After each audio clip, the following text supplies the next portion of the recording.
À la place qu'il occupe au ciel, Christ représente le modèle auquel Dieu cherche à conformer tous ceux qui croient. Christ est le modèle de Dieu.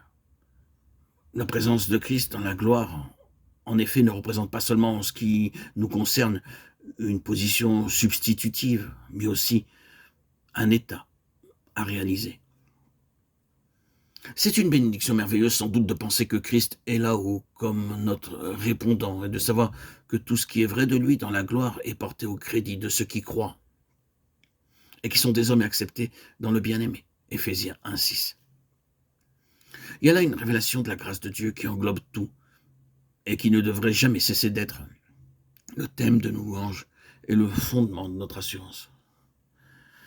Mais il est vrai aussi que tout ce qui nous est imputé en Christ là-haut, c'est la préoccupation du Père de nous l'impartir dès ici-bas. Tout ce qui vaut pour nous doit trouver son chemin en nous. Le passage qui synthétise tout l'enseignement relatif à cette question et qui nous mène tout droit au but est Romains 8, 29. Ceux qu'il a connus d'avance, il les a aussi prédestinés à être conformes à l'image de son Fils, afin que son Fils fût le premier-né entre plusieurs frères.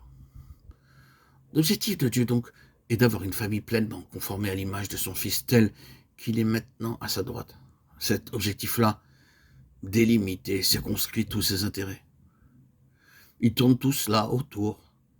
Et en dehors de cela, tout lui est indifférent. Christ est l'alpha et l'oméga, le premier et le dernier, le commencement et la fin. Comment Dieu va-t-il s'y prendre pour parvenir à ce résultat? Ici encore, nous touchons quelque chose d'absolument vital. Quoique élémentaire, il le fera par l'intérieur. Il agira du dedans. Il n'y a qu'un espoir pour vous d'arriver à la gloire, mais c'est un chemin sûr, c'est Christ en vous. Ici, nous postulons la nécessité absolue de la nouvelle naissance. Qu'est-ce que la nouvelle naissance, somme toute? C'est par la foi recevoir dans le cœur Christ, c'est-à-dire la vie.